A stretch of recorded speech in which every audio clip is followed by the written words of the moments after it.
o senhor Coronel Paes de Lira, representando a ONG pela Legítima Defesa. Antes disso, agradecer a presença de todos, especialmente dos nossos assessores, o Fidelis e o Rocha, que aqui se encontram. Muito obrigado aqui pelas suas atenções. Com a palavra, por 15 minutos, o senhor Coronel Paes de Lira.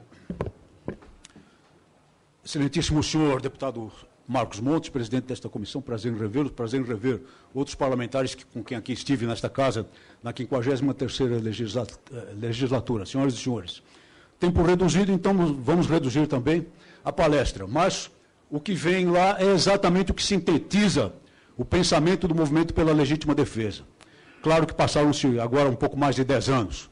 O que nós consideramos é que foram 10 anos de fracasso no controle da criminalidade que se pretendia inicialmente, e que se dizia inicialmente que era o propósito do Estatuto do Desarmamento, e 10 anos de opressão, agora mais de 10 anos de opressão, sobre o cidadão de bem, sobre a vítima, que é mantida sob o tacão dessa draconiana, dessa antidemocrática lei, que é o Estatuto do Desarmamento, menos importa que tenha sido aprovada por esta Casa de Leis. Vamos passando, senhora, por favor, sequencialmente, os painéis, só para dar uma vista do que aconteceu aqui com a luta política desde a Lei 9437 de 1997, que, na verdade, foi o início do Estatuto do Desarmamento. Posteriormente, pode passar, senhora. Posteriormente, com a Lei 10.826, a campanha do referendo com os desarmamentistas, as ONGs financiadas do exterior, a grande mídia, a própria igreja, praticamente todo o poder político, afirmando, jogando a pecha de matadores, jogando a pecha de criminosos, responsabilizando pela violência os cidadãos comuns, o cidadão brasileiro comum, que só queria ter o direito de se defender e que trabalhava todo dia para a construção da riqueza desse país, passando ao largo da realidade de que a criminalidade violenta é que promove e sempre promoveu a matança aqui no Brasil. Eu sou oriundo da Academia de Polícia Militar do Barro Branco, como o Coronel José Vicente, meu antigo professor de Psicologia Aplicada, muito bom professor. Eu aprendi muito com ele e utilizei os ensinamentos dele na minha vida profissional. O senhor Coronel Paulo Wilson de Oliveira Bueno, então comandante da Academia, recebeu a minha turma com uma palestra no primeiro dia, e ele não me disse que as armas eram para matar, não. Ele me disse que as armas que o Estado ia nos entregar eram para a defesa da sociedade, eram para salvar vidas, e eram até para preservar a vida de nós próprios policiais militares. Então houve uma diferença interessante entre mim e o Coronel José Vicente naquela mesma Academia de Polícia Militar do Barro Branco. Pois muito bem, havia um poder político que patrocinava tudo isso, e ele era confiável. Vamos ver se ele era confiável. Só de passagem, rapidamente.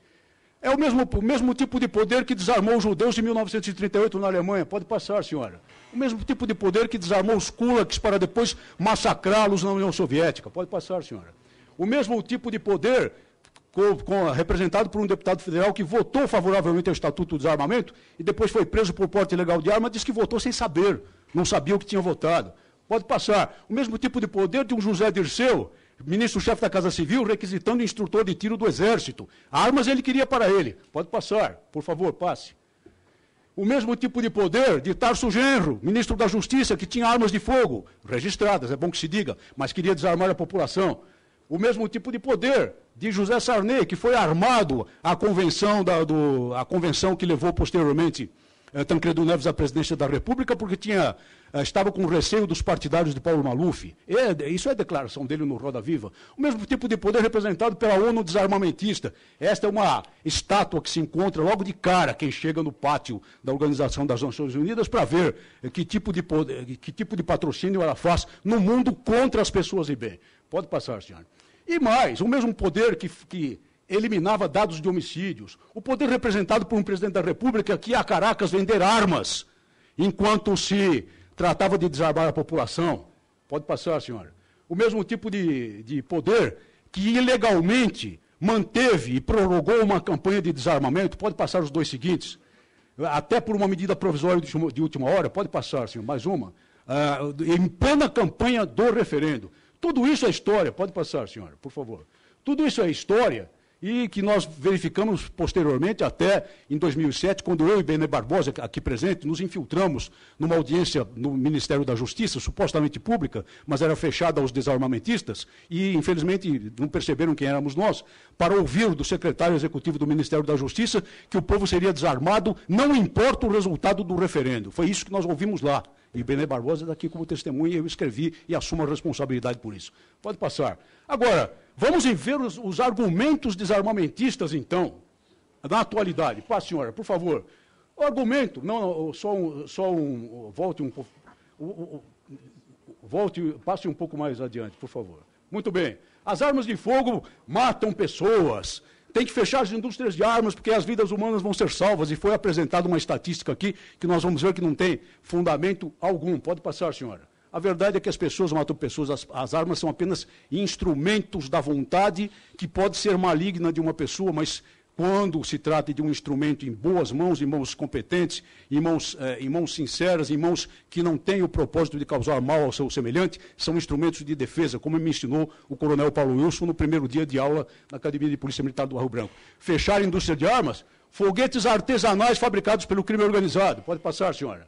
Fechar a indústria de armas, a fábrica de armas artesanais em Peshawar, no Paquistão, uma linha de produção completa. Pode passar, senhora. Fuzis artesanais fabricados por criminosos em Florianópolis. Por favor, passe, senhora. Fuzis, armas de fogo artesanais fabricadas na zona leste de São Paulo. Ou seja, pode até fechar a indústria de armas. E os criminosos vão continuar a ter essas armas, como explicaram e provaram Wright e Rossi nos seus estudos da Universidade de Massachusetts. Armas de fogo têm que ser banidas por causa dos suicídios. Ah, é? É mesmo? No Japão não tem arma de fogo. Pode passar, senhora. E, no entanto, 27 por grupo de 100 mil habitantes é o índice de suicídios no Japão. Como é que eles se matam se não tem arma de fogo? Eles utilizam vários meios. Pode passar. Esse é o estudo da doutora Kayoko Ueno a esse respeito. Passe, senhora, por favor. Pode passar. Esses aí são os métodos que eles utilizam. Agora volte, por favor, uma prancha.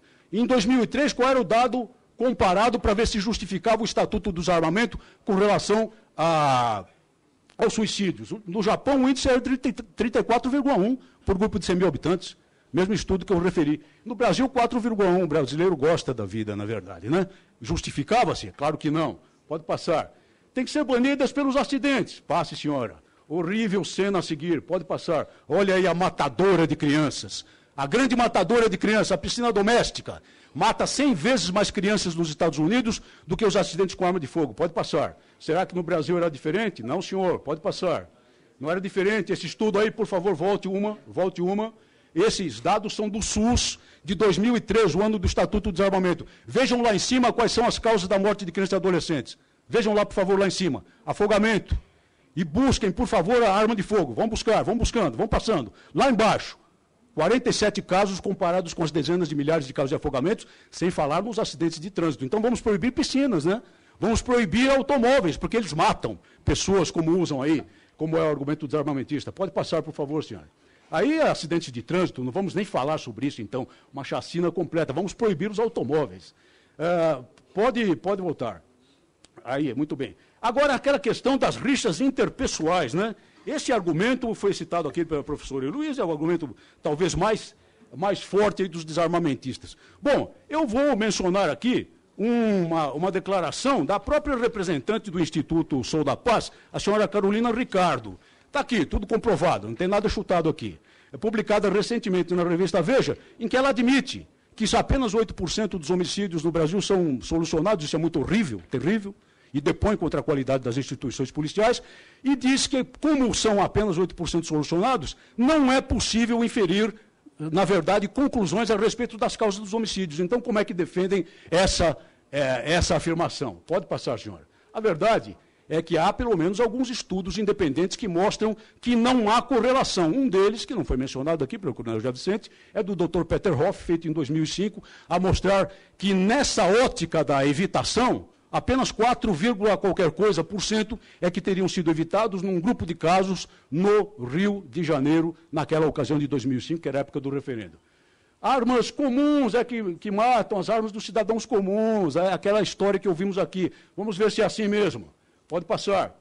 Olha aqui, o que dizia o doutor Tito Rocha, chefe do Serviço de traumatologia do Hospital Souza Aguiar em 2005. 90% dos baleados que chegam ao hospital lá é por tiro de fuzil.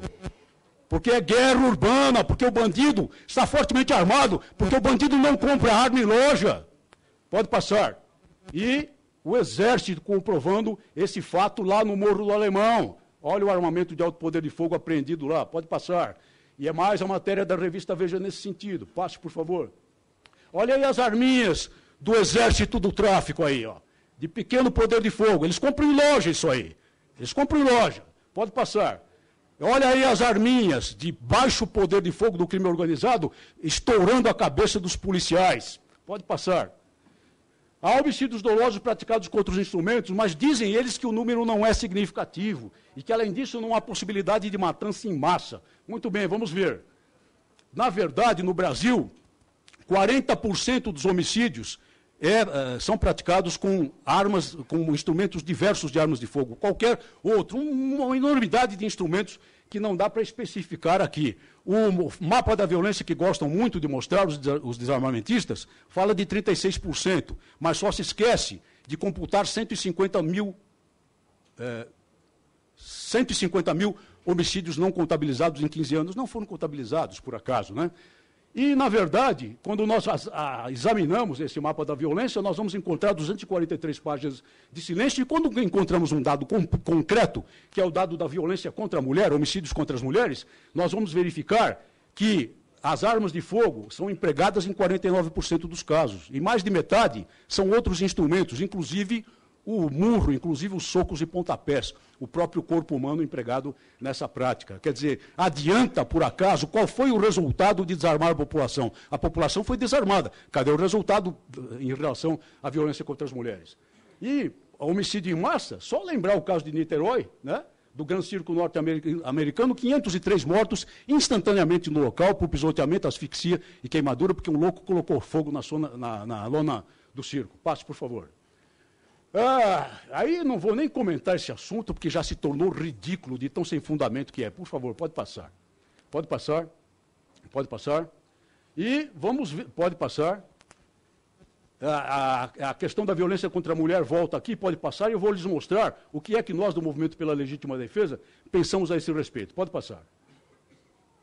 Aqui, volte esse, por favor. Aqui mostra o próprio mapa da violência 2012, mostra que aumentou o número de homicídios, embora com outros instrumentais, e não resolve o problema da violência, o desarmamento. Se o desarmamento resolvesse, então as mulheres estariam mais seguras. Passe, por favor. E aí volta aquela questão dos instrumentos utilizados. A taxa média, os estados que mais se desarmaram nas campanhas de desarmamento são os que maior índice de violência letal contra as mulheres têm. Pode passar. E é isso que nós pensamos a respeito de violência contra a mulher. Se o agressor, se o violentador levar um tiro nos cornos, melhora a situação. Nós defendemos as armas para as mulheres também. Pode passar. Por favor, passe. Passe. Aí dizem que reduziu o índice de criminalidade, né? Nos países que se desarmaram, e citam especialmente o caso do Reino Unido. Muito bem. Pode passar. Matéria da BBC, 2005. Crime com arma, apesar da proibição, crime com armas dobrou na Grã-Bretanha. Foi isso que aconteceu lá. E acontece em toda parte do mundo. E por quê? É porque o bandido sabe que o cidadão comum, que a pessoa comum está desarmada, que a vítima é um pato sentado, que a vítima é uma vítima fácil. Acontece lá, acontece aqui, em toda parte do mundo, como se prova no livro de Joyce Lee Malcolm, por favor, passe. Como se verifica dos estudos de Lottie Mustard e de Gary Mauser. Como se verifica de declarações que vão surgindo pelo mundo. Pode passar, senhora? Como, por exemplo, a desse chefe de polícia aí de Nova Gales do Sul, na Austrália. Infelizmente, as armas caíram nas mãos dos criminosos. É claro que caíram nas mãos dos criminosos, que a população comum foi desarmada. E o criminoso, pelo tráfico internacional ilícito de armas, tem as armas que quer, como provaram Wright e Rossi da Universidade de Massachusetts. Aí, aquela coisa, armas matam, né? Olha como é bonitinha a capa do mapa da violência aí. Vamos ver aí os dados do mapa da violência, que falam o seguinte, que o patamar em 2013 era de 39 mil homicídios dolosos. Depois houve uma pequena queda, que é atribuída, claro, ao Estatuto do Desarmamento, né? Mas é obrigado o famoso pesquisador Weiser Fils a reconhecer que esse patamar agora atingiu novamente 39 mil e se estabilizou. Então, peraí, diminuiu em quê? Onde que diminuiu? Se é de 39 mil para 39 mil. Mas tem mais, por favor, pode passar. Tem mais. Apenas, eu falei 150 mil, me perdoem, não são 150 mil, são 130 mil. Apenas 130 mil homicídios foram esquecidos nas estatísticas oficiais. Isso é do próprio mapa da violência. Muito bem, então vou fazer uma conta rápida, por favor, passe. Pode passar. Uma conta rápida, uma conta rápida. 130 mil em 15 anos, são 8.666 por ano a mais. Então, o número verdadeiro é de 47.666 homicídios. Isso com a população desarmada. Desarmou-se a população e diminuiu o número de homicídios. Cadê a estatística? Eu estou mostrando a estatística. E a estatística é a própria estatística esgrimida pelos movimentos desarmamentistas. Aumentou e aumentou muito. E apenas 130 mil, por acaso, não foram contabilizados nas confiáveis estatísticas oficiais do Brasil. Pode passar. Outras matérias que mostram o aumento das cidades, pode passar. Os dados que mostram que os estados que mais se desarmaram são os que mantiveram um crescimento de homicídios explosivo, o primeiro deles sendo Alagoas, pode passar. Capitais, mesma coisa. Maceió, capital de Alagoas, a cidade que mais se desarmou nas campanhas de desarmamento. Primeira campeã. E olha o aumento do índice também, pode passar. Tudo estatística do próprio mapa da violência. O que se vê nos Estados Unidos. Agora, o coronel José Vicente não acredita no brasileiro. Eu acho que o brasileiro é incapaz de se manter num estado de legalidade com a posse mansa e pacífica de armas de fogo. Agora, o americano é superior, né? O americano consegue, ele atribui a isso o fato de que não haja tanta violência lá. Não há tanta violência lá, porque lá todos sabem que devem respeitar o outro ser humano. Devem respeitar o outro cidadão. É uma coisa muito diferente. E outros dados que vão mostrando fracasso e fiasco, pode passar, do desarmamento. Como se explica isso?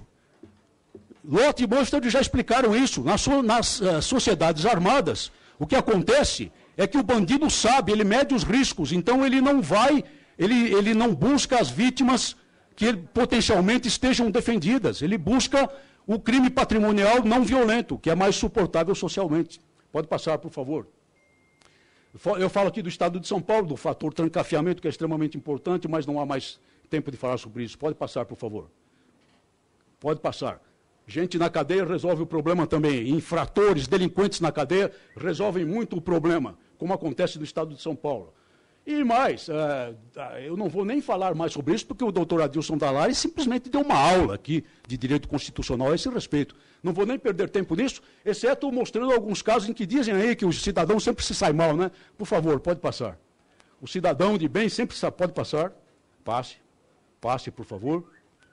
Pode passar. Pode passar. Lembrando só, volte um instante, por favor. Lembrando que a legítima defesa de outras pessoas é extremamente importante e pode ser extremamente meritória, não só para aqueles que exercem a função propriamente de segurança pública. Nós temos soldados brasileiros, exército brasileiro, no Haiti, cuidando da paz, defendendo as pessoas, e de vez em quando, sabe o que os soldados têm que fazer, minha gente? Eles têm que matar, em legítima defesa das outras pessoas. Pode passar. Pode passar. Aqui são casos, esses três painéis... Um minuto, pois não. São casos em que as pessoas se defenderam e se saíram muito bem. A verdade é que não há elemento estatístico algum que dê suporte ao Estatuto do Desarmamento, que dê suporte ao desarmamento das pessoas de bem em qualquer parte do mundo. E um ponto crucial, o Estado não pode se arrogar o monopólio da coragem. Pode passar até a última, por favor, senhora. Pode passar até a última. O Estado não pode se arrogar o monopólio da coragem. A legítima defesa é um direito natural. Toda pessoa que cumpra os termos da lei, que esteja preparada para possuir e para portar uma arma de fogo, mansa e pacificamente, tem de ter o direito de exercer esse direito natural. E eu pergunto mais, nós vamos emascular o país? O que seria do nosso país se todas as pessoas, se nós educássemos todas as pessoas, todos os jovens, na repulsa às armas? Quem iria às fileiras da força pública para defender a sociedade? Quem iria às fileiras das forças armadas para a defesa da pátria? ou nós nos contentaríamos com aquela famosa paz dos cemitérios, porque nos mausoléus realmente a paz é permanente. Muito obrigado por sua atenção.